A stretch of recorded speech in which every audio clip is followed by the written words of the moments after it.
الحمدللہ یہ اللہ کا فضل اور کرم ہے کہ اس نے ہمیں ایک ایسی نشست میں جمع کیا ہے جہاں مقصد صرف پڑھنا اور سننا نہیں بلکہ سوچ کو جلا دینا، دل کو بیدار کرنا اور کردار کو سنوارنا ہے۔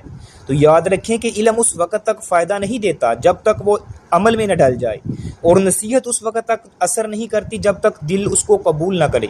تو یہ مجلس دراصل ہمارے لیے ایک آئینہ ہے جس میں ہم اپنی کوتاہیوں کو دیکھ کر اصلاح کریں، اور ایک چراغ ہے جو ہمارے راستوں کو روشنی عطا کرتی ہے۔ تو آئیں ہم سب مل کر یہ عہد کریں کہ یہ محفل صرف وقت گزاری نہیں بلکہ زندگی سازی کا ذریعہ بنائیں گے۔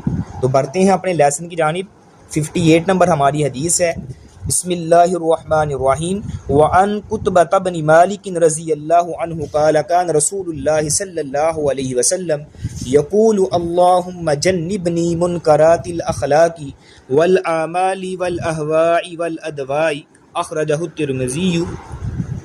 سیدنا قطبہ بن مالک رضی اللہ تعالیٰ عنہ سے روایت ہے کہ رسول اکرم صلی اللہ علیہ وآلہ وسلم نے ارشاد فرمایا، آپ علیہ الصلوۃ والسلام فرماتے ہیں، یعنی نبی علیہ الصلوۃ والسلام دعا کیا کرتے تھے اکثر، اللہم جنبنی منکرات الاخلاق، اے اللہ مجھے بری عادتوں سے جو ہے وہ محفوظ فرما، مجھے بری عادتوں سے جو ہے وہ بچا۔ اور اسی طرح آپ علیہ الصلوۃ والسلام فرمایا کرتے تھے، اللہم جنبنی منکرات الاخلاق والاعمال والاہواء والادواء، اے اللہ مجھے بری عادتوں، برے کاموں، بری خواہشوں اور بری بیماریوں سے بچا۔ اسے جو ہے امام ترمذی نے روایت کیا ہے، یعنی آپ علیہ الصلوۃ والسلام 4 چیزوں سے جو ہے وہ بچنے کی دعا کیا کرتے تھے۔ 4 چیزوں سے آپ علیہ الصلوۃ والسلام جو ہے وہ بچنے کی دعا کیا کرتے تھے کہ اے اللہ مجھے جو ہے وہ بری عادتوں سے، برے کاموں سے، بری خواہشوں سے اور بری بیماریوں سے بچا۔ یہ 4 چیزوں سے آپ علیہ الصلوۃ والسلام جناب محمد رسول اللہ صلی اللہ علیہ وسلم اللہ کی پناہ مانگا کرتے تھے، اس سے جو ہے وہ بچنے کی دعا کیا کرتے تھے۔ تو برے اخلاق، برے اعمال، بری خواہشات اور بری بیماریوں سے مراد ہے آدمی کی وہ عادتیں جو اس کی پیدائشی عادتوں کی طرح پختہ ہو جائیں، یعنی جیسے انسان کے بچپن میں جو اس کی عادتیں ہوتی ہیں وہ جناب جوانی میں، بڑھاپے میں بھی جو ہے وہ پختہ ہو جاتی ہیں۔ اسی لیے ایک شاعر کہتا ہے کہ قذاک ادبت حتی صار من خلقی انی وجدت ملاک شیمۃ الادب، مجھے اس طرح ادب سکھایا گیا ہے یہاں تک کہ وہ میری طبی عادت بن گیا ہے۔ میں نے تمام جو خصلتوں کا اصل ہے وہ ادب کو پایا ہے، یعنی جتنی بھی خصلتیں ہیں اس کا جو اصل ہے، اس کی جو بنیاد ہے وہ ادب ہے۔ تو برے اخلاق وہ ہیں جو شریعت کی نظر میں برے ہیں اور جنہیں انسانی عقل اور فطرت بھی برا جانتی ہے، مثلا حسد ہے، کینہ ہے، جھوٹ ہے، خیانت ہے، دھوکہ ہے، سنگ دلی ہے، بخل ہے، بزدلی ہے، بے صبری وغیرہ۔ اس کے مقابلے میں اچھی اخلاق ہیں، اس کے مقابلے میں اس کے اپوزٹ جو ہیں وہ اچھی اخلاق ہے، مثلا بردباری ہے، عفو ہے، سخاوت ہے، صبر ہے، رحم ہے، لوگوں کے کام آنا، ان کی تکالیف اٹھانا اور ان کے اوپر جو ہے وہ احسان وغیرہ کرنا۔ تو یہ جو ہے یہ اچھا اخلاق ہے۔ نبی علیہ الصلوۃ والسلام نے برے اخلاق سے پناہ مانگی ہے اور اچھی اخلاق کے حصول کے لیے دعا کی ہے۔ آپ علیہ الصلوۃ والسلام نماز کے افتتاح میں جو ہے وہ دعا کیا کرتے تھے، یعنی جب نماز سٹارٹ کرتے تو یعنی تمہید میں جو ہے آپ علیہ الصلوۃ والسلام جو ہے وہ دعا کیا کرتے تھے، وَاهْدِنِي لِأَحْسَنِ الْأَخْلَاقِ لَا يَهْدِي لِأَحْسَنِهَا إِلَّا أَنْتَ وَاصْرِفْ عَنِّي سَيِّئَهَا لَا يَصْرِفُ عَنِّي سَيِّئَهَا إِلَّا أَنْتَ۔ صحیح مسلم کے اندر یہ روایت آتی ہے، اور مجھے بہترین اخلاق کی ہدایت دے۔ اللہ تعالیٰ سے دعا کر رہے ہیں، اللہ مجھے بہترین اخلاق کی ہدایت دے، کیونکہ سب سے اچھی اخلاق کی ہدایت تیرے علاوہ تو کوئی دے ہی نہیں سکتا، اور برے اخلاق سے مجھے ہٹا دے، مجھے بچا لے، مجھ سے برے اخلاق کو تیرے علاوہ کوئی نہیں ہٹا سکتا۔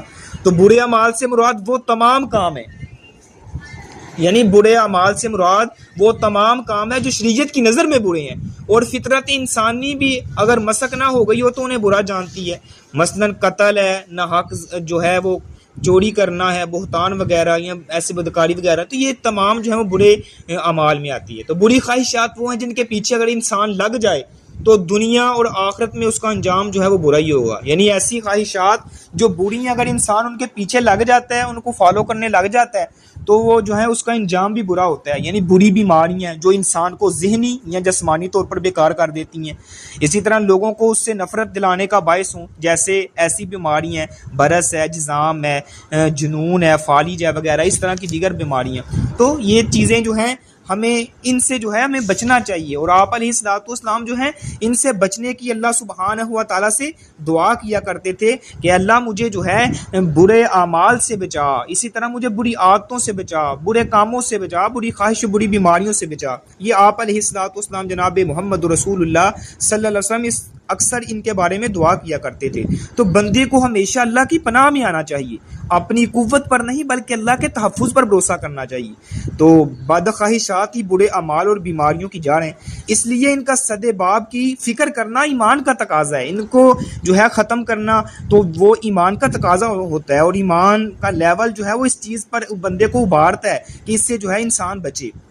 تو مومن کی سب سے بڑی دولت کیا ہوتی ہے؟ وہ عافیت ہے، اس کی حفاظت دعا اور استقامت سے ہوتی ہے۔ یعنی مومن کی جو سب سے بڑی جو ہے دولت ہوتی ہے نا، وہ عافیت ہوتی ہے، تندرستی ہوتی ہے، اس سے کسی قسم کی پریشانی نہ ہو، کسی قسم کی اسے جو ہے وہ ڈپریشن، انگزائٹی نہ ہو، وہ خوشحال ہو ہر لحاظ سے، جو ہے جسمانی طور پہ بھی، روحانی طور پہ بھی اس کو جو ہے کسی قسم کی کوئی تکلیف اور پریشانی نہ ہو۔ تو یہ انسان کی سب سے بڑی دولت ہوتی ہے۔ تو اس کی جو ہے وہ یعنی حفاظت جو ہے وہ دعا اور استقامت سے ہوتی ہے۔ تو اس چیز کو ساتھ ساتھ آپ لازم لے کے آئیں۔ اسی کے ساتھ اگلی حدیث ہے جس میں جو ہے وہ جھگڑے، مذاق اور وعدہ خلافی کی ممانعت کے بارے میں تذکرہ کیا گیا ہے۔ وعن ابن عباس رضی اللہ عنہما قال قال رسول اللہ صلی اللہ علیہ وسلم لا تماری اخاک ولا تمازیہ ولا تعیدہ موعدا فتخلفہ اخرجہ الترمذی بسند ضعیف۔ سیدنا عبداللہ بن عباس رضی اللہ تعالیٰ عنہ سے بھی یہی حدیث روایت ہے کہ نبی علیہ الصلوۃ والسلام نے فرمایا اپنے بھائی سے جھگڑا مت کرو، نہ اس کے ساتھ مذاق کرو، اور نہ اس سے ایسا وعدہ کرو جو اس کی جو ہے وہ خلاف ورزی کرنے والا، یعنی ایسا وعدہ کر کے پھر اس کی خلاف ورزی کرو، ایسا وعدہ نہ کرو۔ تو یہ سیدنا عبداللہ بن عباس سے اس کے جو ہیں وہ راوی ہیں، روایت کرتے ہیں۔ تو امام ترمذی نے ساتھ یہ مینشن کیا ہے کہ یہ حدیث جو ہے یہ ضعیف ہے۔ تو ضعیف حدیث ہے، تو اس حدیث کی سند کیسی ہے؟ یعنی اس کی محدثین نے جو اس پر جو ہے وہ جرح تعدیل کی ہے اور اس پر جو ہے وہ حد لگائی ہے کہ یہ ضعیف ہے۔ تو کیا ضعیف حدیث بیان کرنا درست ہے؟ ضعیف حدیث بیان کرنا درست نہیں ہے۔ ہاں اگر ساتھ کہہ دیا جائے کہ یہ ضعیف ہے، جیسا کہ یہاں جو ہے وہ منصف نے واضح کر دیا، تو یہ مصنف نے جو ہے وہ واضح کر دیا، تو یہ درست ہے، کیونکہ کسی حدیث کے ضعف کا علم بھی ایک بہت بڑا علم ہوتا ہے۔ جیسے مصنف نے واضح کر دیا کہ یہ حدیث جو ہے وہ یعنی ضعیف ہے، تو تاکہ مینشن اس لیے کیا ہے تاکہ لوگ اس سے بچ سکیں۔ ہاں اگر اس کی تائید دوسری احادیث یا قرآن مجید سے ہوتی ہو تو پھر بطور استدلال اس کو بیان کیا جا سکتا ہے، لیکن شرط یہی ہے کہ اس کا ضعف جو ہے وہ واضح کر دیا جائے تاکہ اصل استدلال مجموعی مفہوم سے ہو، صرف ضعیف حدیث کے کسی لفظ کو استدلال کی بنیاد پر نہ لیا جائے۔ تو اس میں جو ہے وہ بیان کیا یعنی کیا کیا گیا ہے کہ مسلمان سے جھگڑا کرنا وہ منع ہے، یعنی ناجائز ہے۔ تو تم کسی دوسرے شخص کی بات پر کسی ضرورت اور مقصد کے بغیر اعتراض کرتے رہو اور اس کی خرابی جو ہے وہ نکالتے رہو، مقصد صرف اسے نیچا دکھانا ہو، ذلیل کرنا اور اس پر اپنی برتری جو ہے وہ ثابت کرنا ہے، تو خام خواہ جھگڑے کی مذمت۔ صحیح حدیث میں نبی علیہ الصلوۃ والسلام سے ثابت ہے، آپ علیہ الصلوۃ والسلام نے فرمایا ان ابغض الرجال الی اللہ الالد الخصم، یعنی اللہ کو آدمیوں میں سے زیادہ پسند وہ ہے، یعنی اللہ تعالیٰ کو آدمیوں میں سے زیادہ ناپسند وہ ہے جو ہٹ درم ہے، سخت ہے، جگرالو ہے۔ تو اللہ تعالیٰ نے کفار کی مذمت کرتے ہوئے فرمایا ما ضربوہ لک الا جدلا بل ہم قوم خاصمون، یعنی انہوں نے اس ابن مریم کو آپ کے لیے صرف جھگڑے کے لیے بطور مثال بیان کیا، بلکہ وہ سخت جگرالو لوگ ہیں۔ تو یعنی اللہ تعالیٰ کے نزدیک سب سے ناپسند بندہ کون ہے؟ جو ہٹ ڈرم ہے، سخت ہے، جگرالو ہے۔ تو اللہ تعالیٰ نے جو ہے وہ ان کی جو ہے وہ مذمت بھی ساتھ ساتھ کی ہے۔ تو کیا ہر قسم کا جھگڑا جو ہے وہ حرام ہے؟ یعنی وہ جھگڑا جس کا مقصد حق معلوم کرنا یا حق کو دلیل سے ثابت کرنا ہو، اگر اچھے طریقے سے کیا جائے تو جائز ہے، بلکہ ضروری ہو جاتا ہے۔ اللہ تعالیٰ نے اس کا حکم دیا ہے، فرمایا وَجَادِلْهُمْ بِالَّتِي هِيَ أَحْسَنُ، ان کے ساتھ اچھے طریقے سے جھگڑا کر جو سب سے اچھا ہے۔ مناظرہ مجادلہ اچھے طریقے سے ہو. یہ انبیاء کی سنت ہے. سیدنا ابراہیم علیہ السلام جو سید المناظرین تھے، جب نمرود سے جو ہے وہ خدائی دعوے کو باطل کر کے اسے جو ہے وہ اسے شکست دی نا، تو وہ پتہ کیا کہتا تھا، وہ ستارہ اور سورج چاند کو پوجنے والوں کو. اور تو سیدنا ابراہیم علیہ السلام نے فرمایا لا احب العافلین کی دلیل سے ان کو لاجواب کر دیا. وہ کہنے لگا بھائی میں جو ہوں وہ مارتا بھی ہوں اور زندہ بھی کرتا ہوں. سیدنا ابراہیم علیہ السلام فرماتے ہیں میرا رب جو ہے وہ بھی زندہ بھی کرتا ہے اور مارتا بھی ہے. وہ کہتا ہے یہ تو کام میں بھی کرتا ہوں، میں بھی زندہ کرتا ہوں، میں بھی مارتا ہوں. اس نے کیا کیا، اس نے جس بندے کو جو ہے وہ وہ سزائے موت کا حکم تھا اسے چھوڑ دیا، اور جو بندہ جو ہے وہ بے گناہ تھا اس کو جو ہے وہ سولی پہ چڑھا دیا. کہتا ہے لو میں بھی زندہ کرتا ہوں اور میں بھی مارتا ہوں. پھر سیدنا ابراہیم علیہ السلام نے فرمایا میرا رب تو وہ ہے یاتی بالشمس من المشرق فاتی بہا من المغرب، میرا رب تو وہ ہے جو سورج کو مشرق سے لے کے آتا ہے، اگر تو واقعی سچا رب ہے تو اس کو مغرب سے لا کے دکھا. فبوہت الذی کفر، قرآن مجید میں یہ الفاظ آتے ہیں فبوہت الذی کفر، وہ جو ہے لاجواب ہو گیا، ہکا بکا رہ گیا، میں اب اس کا کیا جواب دوں. تو اچھے طریقے سے اس طرح الہی کلمہ کے لیے، دین کی آبیاری کے لیے جو ہے وہ اگر آپ کسی سے اس طرح مجادلہ وغیرہ کرتے ہیں، مناظرہ کرتے ہیں، تو یہ جائز ہے. اسی طرح اس میں ایک بات کو مد نظر رکھنا چاہیے کہ طریقہ جو ہے وہ شائستہ ہو، بات میں حسن بھی ہو، ساتھ ساتھ احسن بھی ہو. اور اہل کتاب سے بحث کرتے وقت بھی اس کی تاکید فرمائیے. اگر آپ اہل کتاب میں سے بھی کسی کے آمنے سامنے کرتے ہیں تو اس کا بھی جو ہے وَلَا تُجَادِلُوا أَهْلَ الْكِتَابِ إِلَّا بِالَّتِي هِيَ أَحْسَنُ، اہل کتاب کے ساتھ بھی جھگڑا مت کرو مگر اس طریقے سے جو سب سے اچھا ہے، احسن انداز میں. ایسے نہ ہو کہ گالم گلوچ ہو، ایک دوسرے کا گریبان جو ہے وہ چاک کیا جائے، نہیں، اچھے انداز میں جو ہے وہ بات چیت کریں آپ. تو مذاق کی کون سی صورت حرام ہے؟ اسی حدیث میں وہ بھی بیان ہوا کہ مذاق کی کون سی صورت حرام ہے. وہ مذاق جس کا مقصد کسی مسلم بھائی کی تحقیر، اسے ذلیل کرنا، اس کی خاک اڑانا ہو تو یہ پھر حرام ہے. توجہ سے یہ جملے سننے والے ہیں. وہ مذاق جس کا مقصد کسی مسلم بھائی کی تحقیر، اسے ذلیل کرنا اور اس کی خاک اڑانا ہے تو پھر یہ حرام ہے. اس کی طے میں خود بینی، تکبر اور اپنی برتری ثابت کرنا ہے، اور اس سے دلوں میں بغض پیدا ہو جاتا ہے، تو اس وجہ سے یہ جو ہے وہ حرام ہے. اللہ تعالیٰ نے فرمایا یا ایھا الذین آمنوا لا یسخر قوم من قوم عسى ان یکونوا خیرا منہم ولا نساء من نساء عسى ان یکن خیرا منہن. اے وہ لوگوں جو ایمان لائے ہو، کوئی قوم کسی قوم سے مذاق نہ کرے، ہو سکتا ہے وہ ان سے بہتر ہو. ساتھ اللہ تعالیٰ نے عورتوں کو جو ہے وہ واضح پیغام دیا، عورتوں کو مخاطب کر کے فرمایا، عورتوں کو ساتھ مینشن کیا. کیا فرمایا وَلَا نِسَاءٌ مِّن نِسَاءٍ، اور نہ ہی عورتیں جو ہیں وہ کسی دوسری عورتوں سے مذاق کریں، ہو سکتا ہے وہ ان سے بہتر ہو.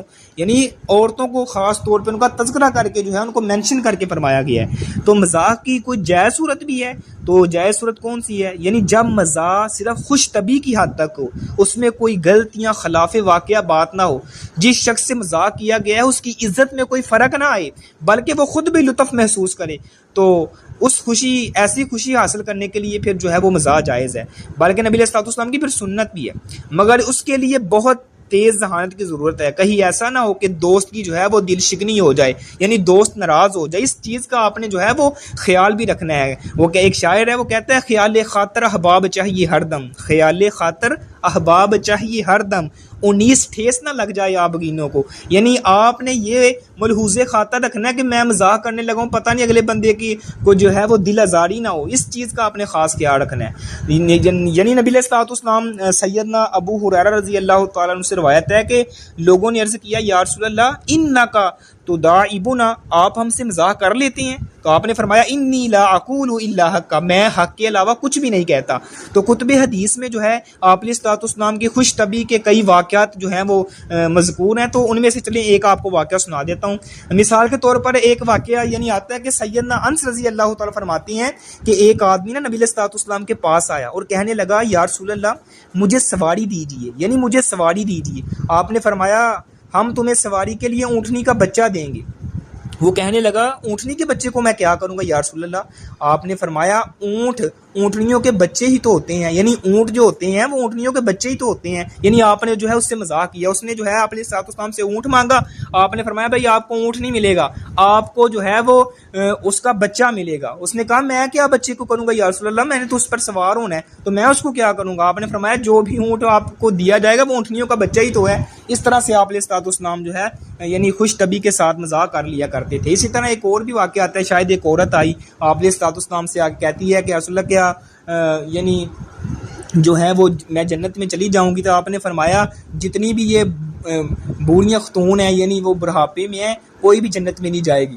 تو وہ جو ہے وہ پریشان ہو گئی، یہ نبی علیہ الصلوۃ والسلام نے کیا کہہ دیا کہ کوئی بوڑھی عورت جو ہے وہ جنت میں نہیں جائے گی. تو آپ علیہ الصلوۃ والسلام نے فرمایا ہاں جتنی بھی عورتیں ہیں ساری جوان ہو کے جو ہے وہ جنت میں جائیں گی. اس طرح ایک دو اور بھی واقعے آتے ہیں. تو بہرحال اگلی حدیث کی جانب بڑھتے ہیں جس میں جو ہے وہ بد اخلاقی اور بخل کی مذمت کی گئی ہے. وعن ابی سعید الخدری رضی اللہ عنہ قال قال رسول اللہ صلی اللہ علیہ وسلم خصلتان لا یجتمعان فی مؤمن البخل وسوء الخلق اخرجہ الترمذی وفی سندہ ضعف. سیدنا ابو سعید خدری سے روایت ہے نبی علیہ الصلوۃ والسلام نے فرمایا دو خصلتیں مومن میں جمع نہیں ہوتی، یعنی دو خصلتیں ایسی ہیں جو مومن میں جمع نہیں ہوتی. ایک یہ بخل اور دوسری جو ہے وہ بد اخلاقی. یہ دو چیزیں ایسی ہیں جو مومن میں جمع نہیں ہو سکتی. تو یہ جو ہے روایت جو ہے اس میں بھی جو ہے ضعف پایا جا رہا ہے. یہ ہماری سسٹر ہیں، سسٹر مہناز، تو ان سے گزارش ہے کہ اپنے مائک کو میوٹ پہ لگا رہے ہیں. جزاک اللہ. سسٹر مہناز،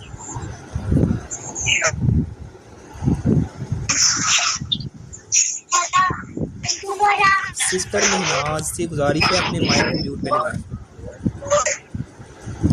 جی بہت شکریہ، جزاک اللہ.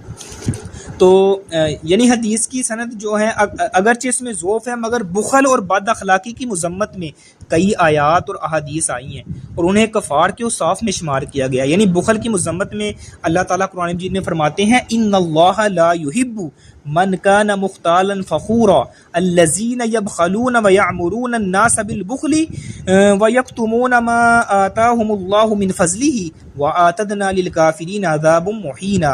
یقیناً اللہ تعالیٰ اس شخص سے محبت نہیں رکھتا جو تکبر کرنے والا ہے، فخر کرنے والا ہو. وہ جو بخل کرتے ہیں اور لوگوں کو بخل کا حکم دیتے ہیں اور اللہ تعالیٰ نے انہیں اپنے فضل سے جو کچھ دیا ہے اسے چھپاتے ہیں اور ہم نے کافروں کے لیے رسوا کرنے والا عذاب تیار کیا ہے. یہ اللہ تعالیٰ فرما رہے ہیں. اور ایک جگہ پہ اللہ تعالیٰ فرماتے ہیں ارأیت الذی یکذب بالدین فذلک الذی یدع الیتیم ولا یحض علی طعام المسکین. کیا آپ نے اس شخص کو دیکھا ہے جو قیامت کو جھٹلاتا ہے؟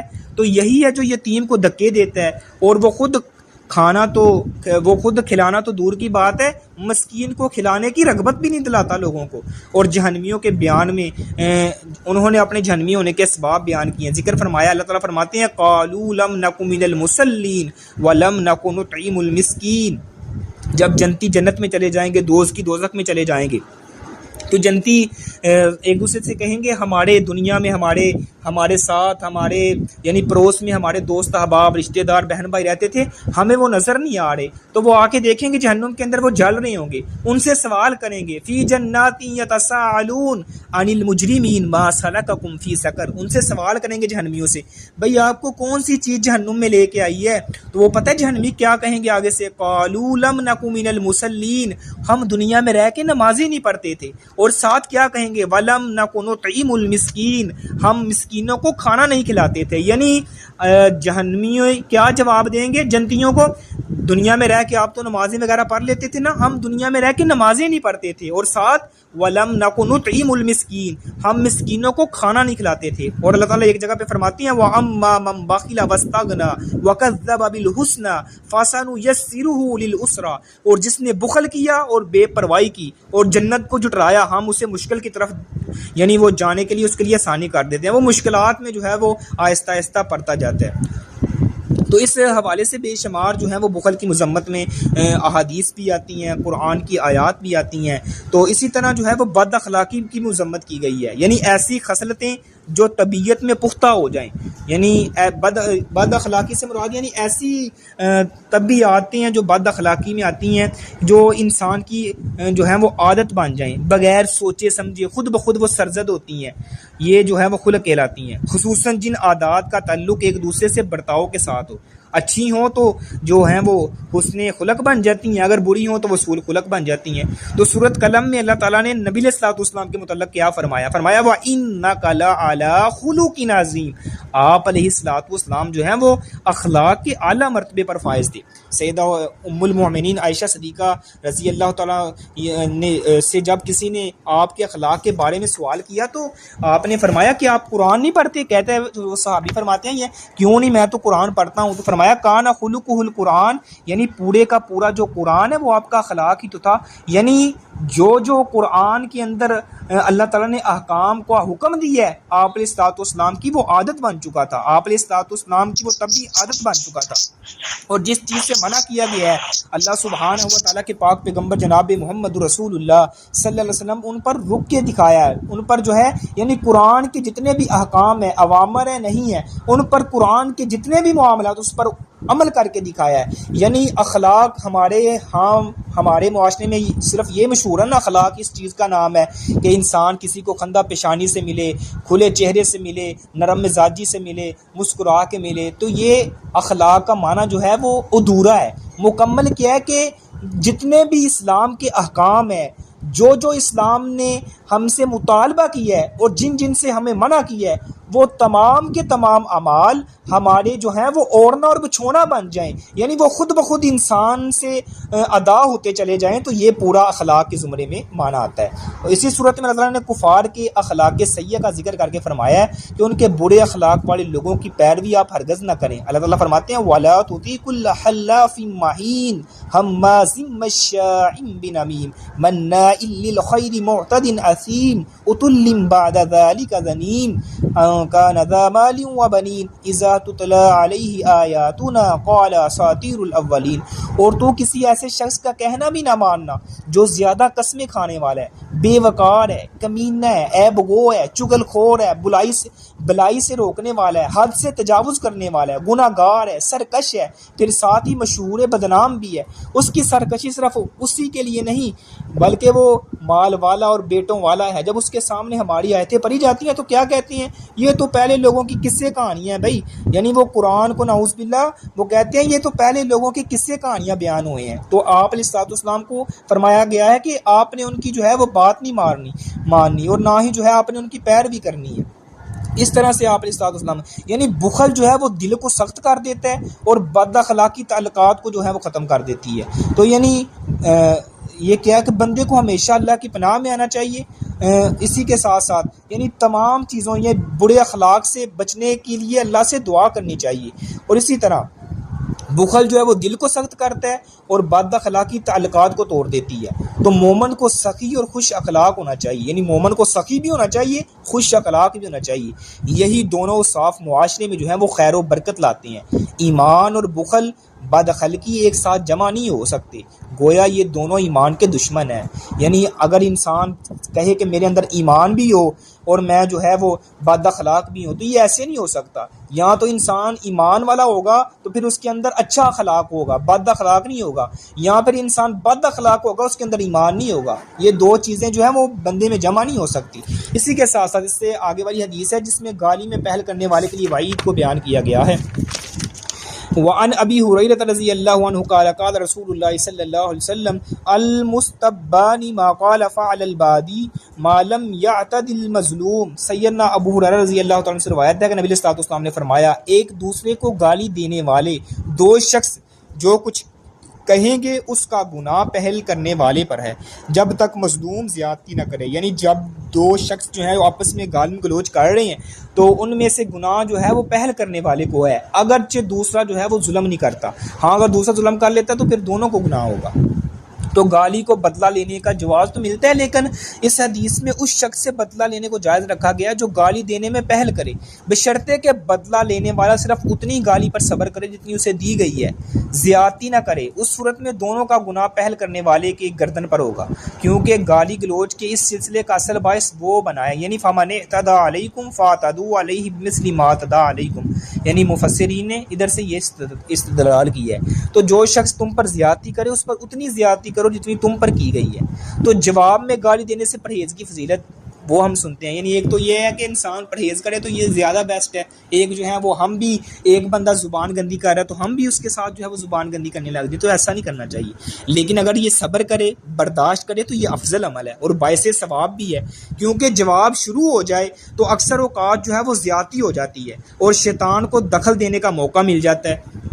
اللہ تعالیٰ قرآن مجید میں فرماتی ہے نا, وَجَزَاءُ السَّيِّئَةِ سَيِّئَةٌ مِثْلُهَا فَمَنْ عَفَا وَأَصْلَحَ فَأَجْرُهُ عَلَى اللَّهِ, اور جو برائی کی سزا اس کی مثل برائی ہے, پھر وہ جو شخص معاف کر دے اور اصلاح کرے تو اس کا اجر اللہ سبحانہ و تعالیٰ کے ذمے ہے. تو سیدنا ابو ہریرہ رضی اللہ تعالیٰ عنہ بیان کرتے ہیں,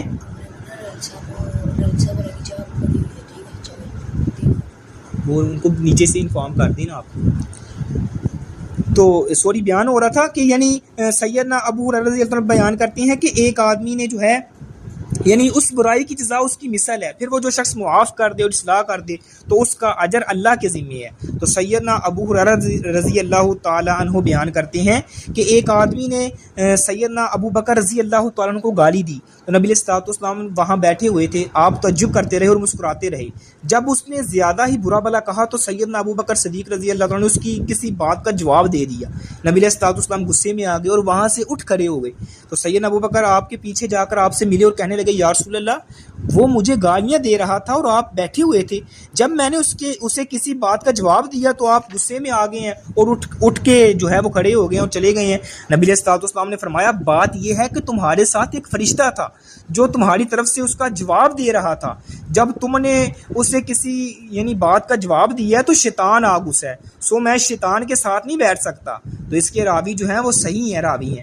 یعنی نبی علیہ الصلوۃ والسلام جناب محمد رسول اللہ صلی اللہ علیہ وآلہ وسلم فرما رہے ہیں کہ ابو بکر, جب تک وہ آپ کو جو ہے وہ گالی گلوچ کر رہا تھا, آپ جو ہے وہ خاموش تھے, تو ایک فرشتہ تھا جو آپ کے مقابلے میں جو ہے وہ اس سے جو ہے وہ برا بلا کہہ رہا تھا. لیکن جب آپ نے جو ہے وہ اس کا جواب دینا شروع کر دیا تو پھر وہ شیطان آپس میں یعنی آپ دونوں کے درمیان آ کے گھس گیا ہے. تو جہاں پہ شیطان آ جائے وہاں پہ میرا کیا کام ہے. تو آپ علیہ الصلوۃ یعنی تو اس حدیث سے ہمیں کیا پہلو تربیتی مل رہی ہے کہ اصل مومن وہ ہے جو زبان کو قابو میں رکھے, دوسروں کی بد زبانی کا جواب دینے کی بجائے خاموشی اور صبر اختیار کرنا یہ اعلیٰ ظرفی کی علامت ہوتی ہے.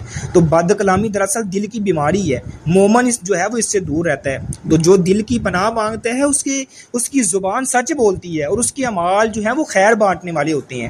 تو یہ جو ہے آج ہم نے یہ 4 حدیث پڑھی ہیں, تو یہ چاروں حدیثیں گویا ایک جو ہے ایک لڑی کی موتی ہیں, یعنی سمجھ لیں کہ ایک ہی تسبیح کے 4 موتی ہیں جو مومن کی زندگی کو سنوارنے اور اس کے کردار کو نکھارنے کے اصول سکھاتی ہیں.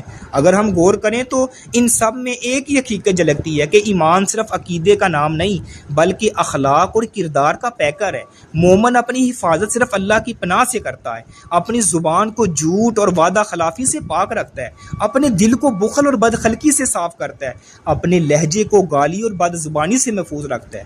تو یہی وہ ایمان ہے جو سینے کو سکون دیتا ہے, معاشرے میں محبت پھیلاتا ہے اور آخرت میں نجات کا ذریعہ بنتا ہے. تو پس اصل کامیابی یہ ہے کہ انسان اللہ کی پناہ مانگے, اپنی زبان کی حفاظت کرے, اپنے اخلاق کو سنوارے, اپنے دل کو سخاوت اور خوش اخلاقی سے زندہ رکھے.